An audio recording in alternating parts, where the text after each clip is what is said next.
स्वागत है आप सबका आपके अपने चैनल चौक इंडस्ट्री अकेडमी में। आज आपके लिए एक वीडियो लेके आए हैं जो AMU यानी कि अलीगढ़ मुस्लिम यूनिवर्सिटी के बच्चों के स्टूडेंट्स के लिए है। तो ये वीडियो है जो बच्चे एडमिशन लेने जाते हैं सेशन 2021-2022 में, उन बच्चों के लिए प्रोस्पेक्टर जारी हो चुका है AMU की साइट पर। तो आप जाकर वहाँ पर देख सकते हैं। सारी डिटेल्स आपको हमारे यूट्यूब चैनल पर भी मिल जाएंगी कि एग्ज़ाम डेट्स कब से हैं, कौन से स्ट्रीम के, और उसके साथ साथ आपको इस प्रोस्पेक्टर में और क्या क्या चीज़ें दी गई हैं, फ़ीस डिटेल्स वगैरह जो भी सब चीज़ें हैं वो आपको उसमें मिल जाएंगी। आप ध्यान से पढ़ सकते हैं। बाकी अगर आपको कोई कन्फ्यूज़न होती है तो आप हमारे चैनल पर इसकी वीडियो का वेट कीजिए।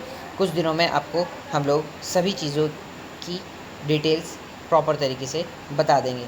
साथ में अगर आपको कोई भी क्वेरी होती है तो आप हमारे कमेंट बॉक्स में हमसे पूछ सकते हैं। साथ ही हमारे व्हाट्सएप नंबर पर भी हमसे बात कर सकते हैं। तो इस प्रोस्पेक्टर को आप बहुत अच्छे से ध्यानपूर्वक पढ़ लीजिए। इसमें डेट्स वगैरह सभी आपकी दे रखी हैं।